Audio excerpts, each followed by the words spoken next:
नमस्कार, blue compass YouTube channel की ओर से आपका स्वागत है। आज हम आपको लेकर चलते हैं प्रकृति के एक ऐसे अजूबे की ओर जहां धरती और पानी एक दूसरे से गले मिलते हैं। जी हां, हम बात कर रहे हैं दुनिया के सबसे बड़े मैंग्रोव वन सुंदरबन की। यहाँ की हर लहर में एक कहानी है, हर पत्ती के पीछे एक रहस्य है। तो अपनी सीट बेल्ट बांध लीजिए और तैयार हो जाइए इस हरे भरे भूल भुलैया में शाही बंगाल टाइगर के घर की सैर के लिए। आइए सुंदरबन के रोमांचक सफर की शुरुआत करते हैं। सुंदरबन न केवल भारत बल्कि पूरी दुनिया के लिए एक अनमोल प्राकृतिक धरोहर है।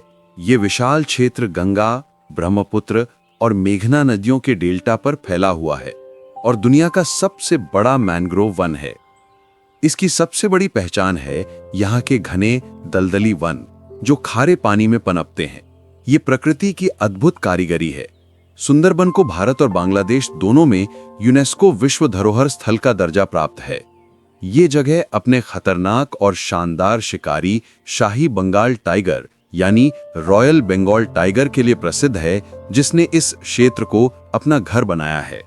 टाइगर के अलावा सुंदरबन कई दुर्लभ प्रजातियों का भी आश्रय स्थल है, जैसे कि खारे पानी के मगरमच्छ, विभिन्न प्रकार के पक्षी और चित्तीदार हिरन।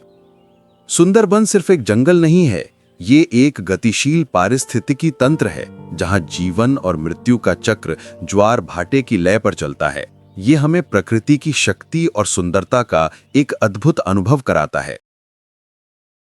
आपकी यात्रा कोलकाता के सियालदह स्टेशन से शुरू होगी। यहां से आपको कैनिंग लोकल ट्रेन पकड़नी होगी जो सियालदह साउथ सेक्शन से चलती है। ये ट्रेन यात्रा लगभग 1 घंटा 15 मिनट की होती है और आपको शहर की हलचल से दूर ग्रामीण बंगाल के नज़ारे दिखाती है। 2. कैनिंग से सोनाखाली घाट ऑटो। कैनिंग स्टेशन पहुंचने के बाद आपको स्टेशन के बाहर से शेयर्ड ऑटो रिक्शा या ट्रेकर यानी शेयर्ड वैन लेना होगा। ये ऑटो आपको सीधे सोनाखाली फेरी घाट तक ले जाएगा। ये सड़क मार्ग लगभग 12 से 15 किलोमीटर का है। सोनाखाली फेरी घाट से नाव पर सवार होकर हमारी असली सुंदरबन यात्रा शुरू हुई। नाव जैसे ही नदी की लहरों को चीरते आगे बढ़ने लगी, चारों तरफ फैली शांति और मैंग्रोव जंगल का नजारा मन को मोह लेने वाला था। कुछ देर बाद नाव पर हमारे लिए लंच परोसा गया। गर्मा गर्म भात और ताजी मछली की झोल। खुले आसमान के नीचे नदी के बीचों बीच नाव में बैठकर मछली भात खाने का मजा ही कुछ और था। और अगर आप भी हमारी तरह सुंदरबन की इस शानदार यात्रा का अनुभव लेना चाहते हैं तो पैकेज बुकिंग के लिए आप पोरीजाई टूर एंड ट्रैवल्स के साथ संपर्क कर सकते हैं। वे आपकी यात्रा को आसान, सुरक्षित और यादगार बनाने में पूरी मदद करेंगे। बुकिंग और अधिक जानकारी के लिए उनके संपर्क सूत्र यानी कॉन्टैक्ट डिटेल्स आपको स्क्रीन पर और नीचे डिस्क्रिप्शन बॉक्स में मिल जाएंगे। हमारा पहला स्पॉट लोकनाथ बाबा मंदिर। भक्तों की भीड़, धूप और घंटियों की धुनी से पूरा वातावरण भक्ति से भर गया। सोनाखाली से हमारी नाव यात्रा के बाद शाम होते होते हम पहुंचे पखीरालय फेरी घाट। सुंदरबन की ये छोटी सी दुनिया दिन के शोर से मुक्त होकर अपने शांत और असली रंग में डूब चुकी थी। घाट से कुछ ही दूरी पर हमारा ठिकाना था परिजयी आवास। जैसे ही हमने कदम रखा, शहर की थकान पल भर में दूर हो गई। इस होमस्टे की सबसे बड़ी सुंदरता इसकी लोकेशन है। सामने की तरफ जहां तक नजर जाती है वहां बस धान के हरे भरे खेत ही खेत हैं। ठंडी साफ हवा इन खेतों को छू कर आ रही थी और ऐसा लग रहा था जैसे हम किसी पेंटिंग के बीच खड़े हों। परिजयी आवास न सिर्फ सुंदर लोकेशन पर है बल्कि अंदर से भी ये बहुत आरामदायक है। हमारा कमरा बहुत ही साफ सुथरा, साधारण और सुंदर और जरूरी सुविधाओं से लैस था। पिछली रात पखीरालय के शांत वातावरण में आराम करने के बाद अगली सुबह हम पूरी तरह से तैयार थे जंगल सफारी के लिए। नाश्ते के बाद हमारी नाव चल पड़ी सजने खाली कैंप की ओर, जो सुंदरबन टाइगर रिजर्व का मुख्य प्रवेश द्वार है। लेकिन जंगल के इस विशाल और रहस्यमयी साम्राज्य में अकेले उतरना मुमकिन नहीं है। इसीलिए इस पूरी यात्रा में हमारे साथ हैं एक अनुभवी और भरोसेमंद साथी, हमारे गाइड श्री सुजीत रप्तान। सुजीत दा जैसा हम उन्हें बुलाते थे, महज एक गाइड नहीं है, वे सुंदरबन की चलती फिरती ज्ञान कोश हैं। उन्हें इस जंगल की हर नदी, हर खाड़ी और हर मैंग्रोव पेड़ की जानकारी है। उनके चेहरे पर यहाँ के मौसम, वन्य जीवों और शाही बंगाल टाइगर के स्वभाव को पढ़ने का आत्मविश्वास झलक रहा था। सुजीत दा ने हमें बताया कि सुंदरबन में कैसे चुप रहना है, कैसे टाइगर की ताजी पगमार्क यानी फुटप्रिंट्स पहचाननी है, और सबसे जरूरी कैसे इस खूबसूरत मगर खतरनाक जंगल का सम्मान करना है। सुजीत दा के साथ हम जानते थे कि ये सफर ना सिर्फ सुरक्षित होगा, बल्कि हमें सुंदरबन की कई अनदेखी कहानियां भी जानने को मिलेंगी। सजने खाली से थोड़ी देर नदी की यात्रा करने के बाद हमारी नाव पहुंची सुंदरबन के एक और महत्वपूर्ण केंद्र, सुधन्य खाली कैंप। ये जगह दो कारणों से बहुत खास है। पहला, यहाँ का वॉच टावर। सुजीत दा ने हमें बताया कि ये watch tower royal Bengal tiger को देखने के लिए सबसे रणनीतिक स्थानों में से एक माना जाता है।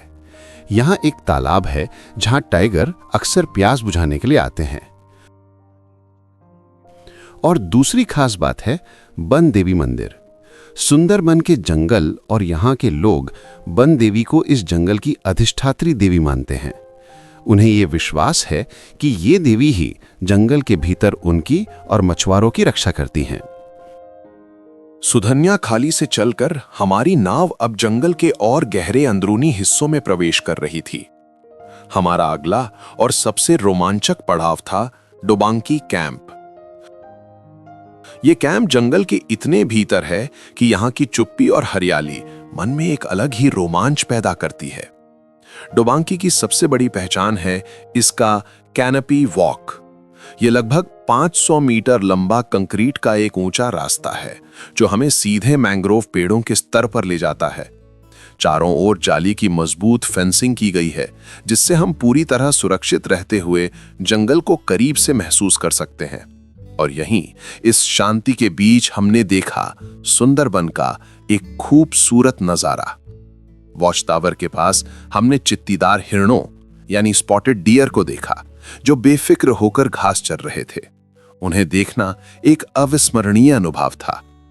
डोबांकी के वॉच टावर से चारों तरफ देखने पर एक 360 डिग्री का अद्भुत दृश्य दिखता है। जहां तक नजर जाती है वहां बस घना हरा भरा मैंग्रोव जंगल ही दिखाई देता है, जो ये दिखाता है कि सुंदरबन का ये इकोसिस्टम कितना विशाल और अनमोल है। इस शानदार दृश्य के बाद अब हम सुंदरबन के आखिरी छोरों की ओर बढ़ेंगे। डोबांकी के गहरे जंगल से निकलकर हमारी नाव अब एक अद्भुत नजारे की ओर बढ़ चली। 5 नदियों का संगम, पंचा नदी मोहना। यह वो जगह है जहां सुंदरबन की 5 प्रमुख जलधाराएं यानी नदियां एक साथ आकर मिलती हैं, और यहां से विशाल नदी का मुहाना समुद्र की ओर खुलता है। चारों तरफ सिर्फ पानी और आसमान का अनंत विस्तार। यह दृश्य इतना विशाल और भव्य है कि जंगल के भीतर की हरियाली से बिल्कुल अलग एक अलग ही शांति महसूस होती है। 5 नदियों के संगम से शक्ति पाकर हमारी नाव अब पीर खाली रेंज की संकरी खाड़ियों में प्रवेश कर रही थी। सुजीत दा ने बताया कि यह क्षेत्र शाही बंगाल टाइगर का पसंदीदा शिकार क्षेत्र है। तभी हल्की बारिश की बूंदें पड़ने लगीं। शांत जलधारा और मैंग्रोव की खामोशी के बीच सुजीत दा ने अचानक नाव धीमी करने का इशारा किया। उन्होंने पानी के किनारे की गीली मिट्टी पर इशारा किया। वहां ताजे बड़े पगमार्क मौजूद थे। यह किसी भी वन्यजीव प्रेमी के लिए रोमांच का पहला संकेत था। जैसे ही हम और धीरे धीरे आगे बढ़े, बारिश तेज हो गई और फिर वो क्षण आ गया जिसका इंतजार हर सुंदरबन यात्री करता है। पानी के किनारे पत्तों की ओट में हमारा राजा बैठा था, शाही बंगाल टाइगर। बारिश की सफेद चादर में लिपटे उसकी चमकीली नारंगी खाल और काली धारियां खूबसूरती से चमक रही थीं। वो हमें एक पल के लिए घूरता रहा। उसकी आंखें किसी मशाल की तरह थीं। वो पल खौफ और श्रद्धा से भरा था। इस अविस्मरणीय दर्शन के बाद सुजीतदा ने हमें जल्दी और खामोशी से आगे बढ़ने का इशारा किया। हम वहां से चले तो गए, लेकिन टाइगर की वो छवि हमेशा के लिए दिल और कैमरे में कैद हो गई। रॉयल बंगाल टाइगर के अविस्मरणीय दर्शन के बाद भी सुंदरवन ने अपनी झोली से हमें कई और खूबसूरत नजारे दिखाए। जैसे ही हमारी नाव संकरी खाड़ियों से गुजरी, हमारी नजरें पानी के किनारे टिकी रहीं। हमने एक विशाल खारे पानी के मगरमच्छ यानी सॉल्ट वाटर क्रोकोडाइल को देखा, जो नदी के किनारे धूप सेंक रहा था। नदी और खाड़ी के किनारों पर विभिन्न प्रकार के रंगीन पक्षी अपने शिकार की तलाश में थे। उनकी चहचहाहट और उड़ने का नजारा देखना इस शांत जंगल के संगीत जैसा था। थोड़ा आगे मिट्टी और पेड़ों के बीच एक मॉनिटर छिपकली खामोशी से रेंगती हुई दिखाई दी, जो इस क्षेत्र के अनोखे जीवों में से एक है। और हां, डोम्बांकी में देखने के बाद हमने कई जगहों पर फिर से चित्तीदार हिरणों के सुंदर झुंड को देखा। उनकी सतर्क आंखें और हवा में लहराते कान हमें बार बार जंगल की खूबसूरती की याद दिला रहे थे। गाइड सुजीतदा की पारखी नजर और इस जंगल के प्रति उनके गहरे ज्ञान ने ही हमें इतने सारे अद्भुत जीव जंतुओं को इतने करीब से देखने का मौका दिया। जंगल अब अंधेरा होने से पहले हमें विदा कर रहा था। इन शानदार दृश्यों को समेटे हुए हम वापसी की यात्रा पर निकल पड़े। तो दोस्तों, ये थी हमारी सुंदरबन की रोमांचक यात्रा। मुझे उम्मीद है कि आपने इस अद्भुत मैंग्रोव जंगल की हरियाली, यहाँ के वन्य जीवों और शांत जलधाराओं का उतना ही आनंद लिया होगा जितना हमने लिया। अगर आपको शाही बंगाल टाइगर और इस अनोखे इकोसिस्टम की कहानी पसंद आई तो इस वीडियो को लाइक करना मत भूलिएगा। ऐसी ही और एडवेंचरस यात्राओं और कहानियों के लिए ब्लू कंपास को सब्सक्राइब करें और बेल आइकन जरूर दबाएं। हम जल्द ही मिलेंगे एक नई मंजिल पर, एक नए सफर के साथ। तब तक के लिए नमस्कार और ब्लू कंपास की ओर से शुभ विदा।